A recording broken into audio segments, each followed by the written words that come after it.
Cricket की दुनिया यानी गेम ऑफ क्रिकेट में आपका स्वागत है।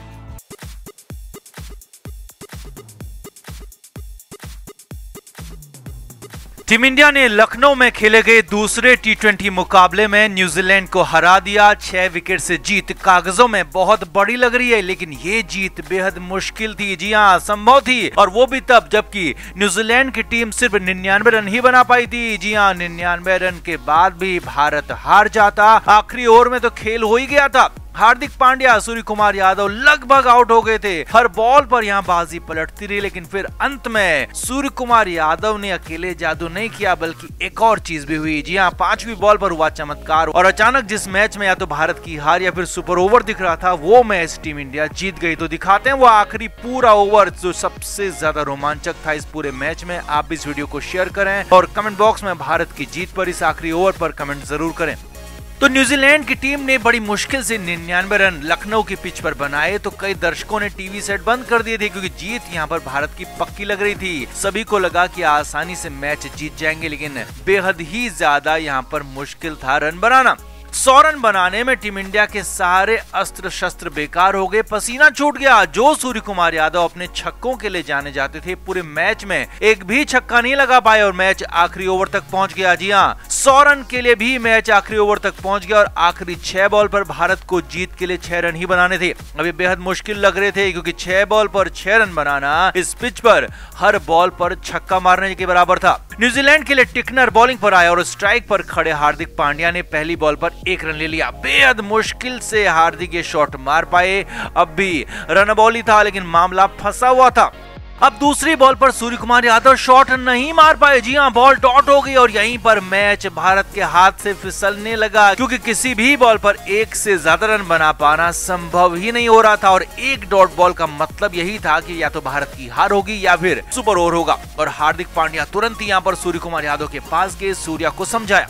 अब इसके बाद तो सूर्या जबरदस्त प्रेशर में आ गए। जी हां, ओवर की तीसरी बॉल पर सूर्या आउट हो ही गए थे। सूर्य कुमार यादव इतने ज्यादा प्रेशर में आए कि हार्ड लेंथ बॉल पर सूर्या ने ठीक सामने बॉलर की तरफ शॉट मारा, जो कि बॉल टिकनर की तरफ गई। बॉल टिकनर के हाथ में भी लगी और कैच भी हो ही गया था, लेकिन आखिरी मौके पर अंत में टिकनर से कैच छूट गया। जी हां, टिकनर ने कैच तो छोड़ा, सूर्या आउट होते बाल बाल बचे, लेकिन यहां पर तेजी से दौड़ते हुए हार्दिक और सूर्या ने 1 रन भी ले लिया। अब तो भारत की जान में जान आई, क्योंकि सूर्या आउट नहीं हुए, और इससे भी बड़ी बात 1 रन बन गया।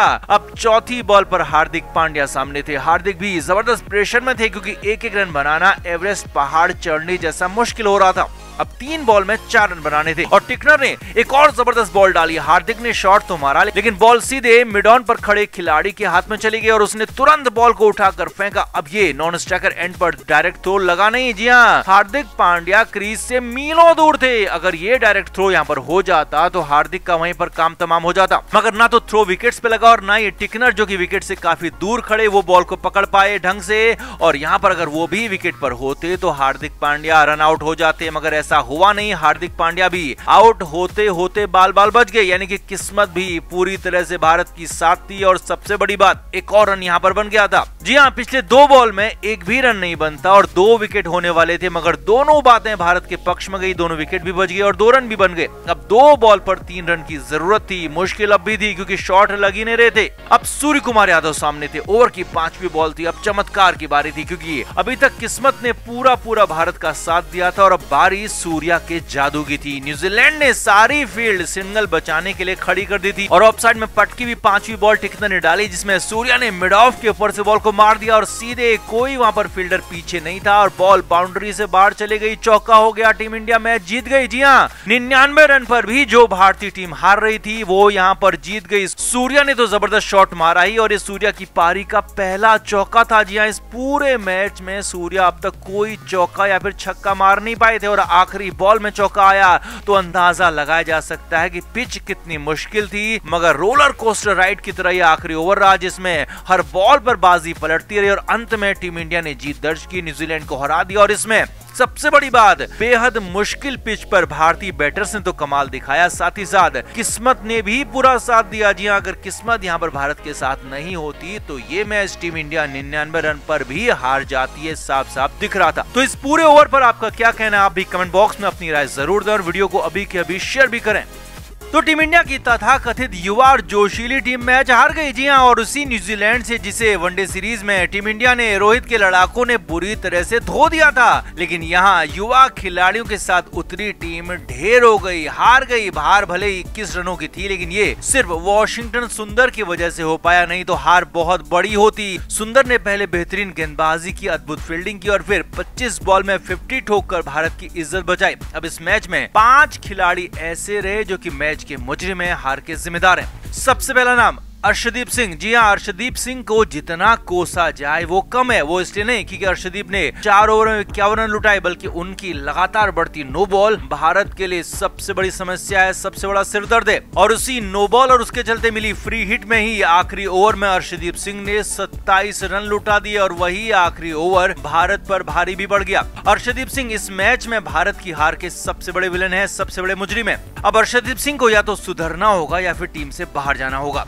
दूसरा नाम है उमरान मलिक। जी हां, उमरान मलिक को भी गेंदबाजी में लगातार मौके दिए जा रहे हैं, लेकिन उमरान है कि तेजी पर तो फोकस कर रहे हैं, लेकिन लाइन लेंथ पूरी तरह से भटकी हुई है। वो तो हार्दिक पांड्या ने सिर्फ एक ही ओवर उमरान को दिया और उसमें 16 रन लुटा दिए, और उससे ज्यादा ओवर दिए होते तो न्यूजीलैंड का स्कोर 200 के पार आसानी से चला गया होता। उमरान ने पूरे मैच में फील्डिंग भी बेहद खराब की और उमरान मलिक अपनी बॉलिंग को नियंत्रण में कर ही नहीं पाए, और बहुत जल्दी उनकी छुट्टी हो सकती है अगर उमरान मलिक ने खुद को नहीं सुधारा।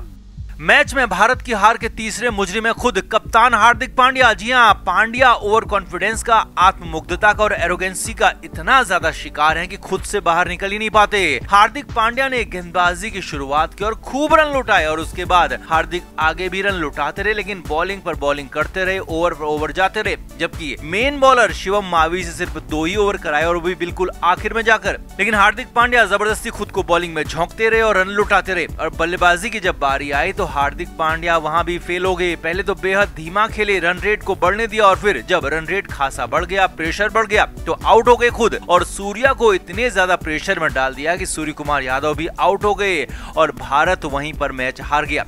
हार्दिक पांड्या की कप्तानी पर भी इस मैच में सवाल खड़े हो रहे हैं।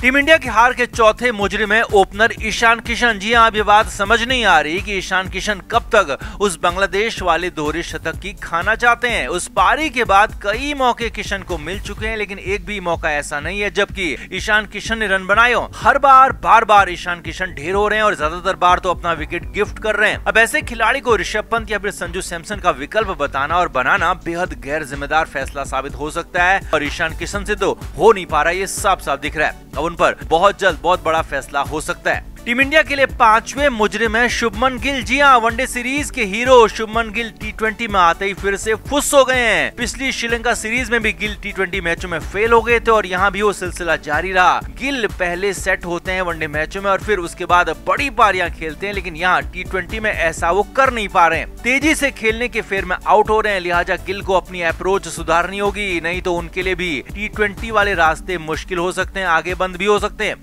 अब इसके बाद हालांकि नए बल्लेबाज राहुल त्रिपाठी भी 0 पर आउट हुए, लेकिन वो अभी नए हैं, लिहाजा उनको माफ किया जा सकता है। लेकिन राहुल त्रिपाठी को भी अगले मैच में हर हाल में रन बनाने होंगे, नहीं तो त्रिपाठी को भी बाहर का रास्ता दिखा दिया जाएगा। वहीं दीपक हुडा की बात करें तो उन्हें इसलिए छोड़ा जा सकता है क्योंकि वो गेंदबाजी में भी विकल्प देते हैं, और वैसे भी जब दीपक हुडा बल्लेबाजी करने आए तो तब तक भारत के हाथ से मैच जा चुका था। लेकिन ये जो 5 नाम हमने आपको बताए, उन्हें लेकर हेड कोच राहुल द्रविड़ भी बेहद गुस्सा है, नाराज हैं। जी हां, साफ संदेश दिया गया है कि खुद को सुधारना होगा, नहीं तो उन्हें सुधार दिया जाएगा, या कहें कि टीम को सुधार दिया जाएगा, क्योंकि 1-2 नहीं बल्कि कई खिलाड़ी बेंच पर बैठकर इंतजार कर रहे हैं, उन्हें अंदर लाया जा सकता है। अब हम यहाँ पर अपनी बात करें तो ओपनिंग में पृथ्वी शॉ को हर हाल में मौका मिलना ही चाहिए, क्योंकि वो पहला ओवर पहली बॉल से ही विरोधी पर प्रेशर बनाते हैं, और उन जैसे खिलाड़ी को बेंच पर बैठाना टीम में होने के बाद भी कहीं से भी सही फैसला नहीं है, लिहाजा हर हाल में उन्हें मौका मिलना ही चाहिए। अब आपका क्या कहना है, कितने बड़े मुजरिम हैं ये 5 खिलाड़ी भारत की हार के, और क्या इनमें बदलाव होना चाहिए, क्या इनकी जगह पर होना चाहिए, और कौन कौन टीम में अंदर आना चाहिए? आप भी कमेंट बॉक्स में अपनी राय जरूर दें और वीडियो को शेयर भी करें। क्रिकेट के हर नए अपडेट के लिए गेम ऑफ क्रिकेट को सब्सक्राइब करें और उसके बाद बेल आइकन को प्रेस करना ना भूलें, ताकि सिर्फ आपको मिले गेम ऑफ क्रिकेट की हर खबर सबसे पहले।